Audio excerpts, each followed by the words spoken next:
As someone who's been on the Kings before the start of the season, I think it's been gratifying to see the Kings getting a lot of national love. From ESPN to The Athletic, everyone is starting to see the Kings as the incredible, fun, and exciting team that they are, right?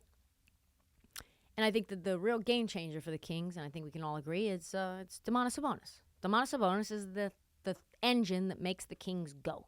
Remember when people were slamming that trade a year ago, almost today? Like, yeah, they're like, oh, yeah, this is malpractice. They shouldn't have let Tyrese Halliburton go. No, that was the right move. And now he's an all-star again, as he should be. What I do want to focus on, though, is that Sabonis and De'Aaron Fox are now getting shine. They have multiple features written about them. They recently were on the cover of Slam magazine breaking down the pick and roll. And Kyrie Irving just admitted in a post-game presser after a win against them that he read the article carefully, looking for ways to defend it. And he said, that's pretty cool. It shows a level of respect, Sabonis said. So the meat of this new Athletic article that came out was about Sabonis' relationship with Mike Brown, which is kind of funny because I remember the start of the season being like, Sabonis looks fucking awful. Turns out the relationship with Mike Brown and Domantas Sabonis started out a little rocky. He said, before we came to a better understanding, it was pick and roll out the way, seal your defender, dunker.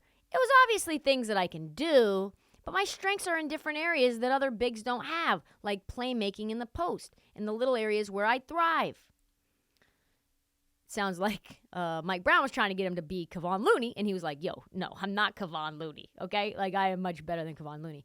Should not shock anyone that it took a little time for the two to get on the same page, right? I saw Sabonis, like I said, second, third game of the year, and I'm like, it does not look good out there. He looks confused. He looks slow. He does not look like he knows where he needs to be. So apparently it took a little time for Mike Brown and him to figure things out, to get Domantas where he needed to be.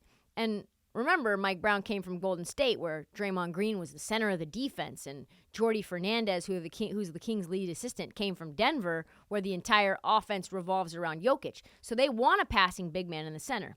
Sabonis said this about the early days. As the year went on, we definitely learned from each other, and it's like you said, I feel like I had to show him in person, and it was easier for him to trust me to do what I do.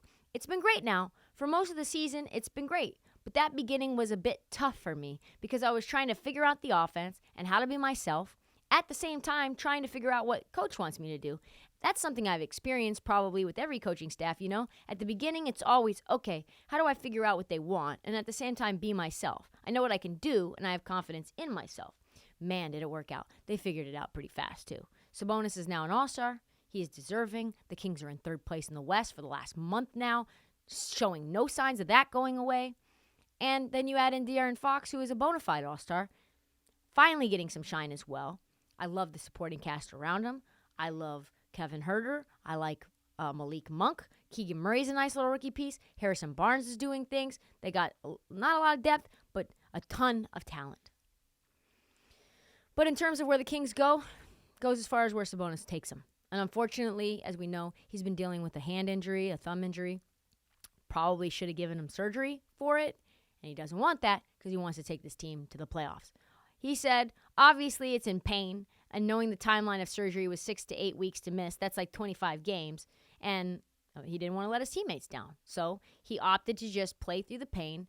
I guess it's not getting any worse. So he's playing through pain, getting just these absurd stats for the rest of the season. He hasn't really slowed down at all. He's averaging 18, 12 and a half, and 7. For a guy with no thumb, that's pretty damn good.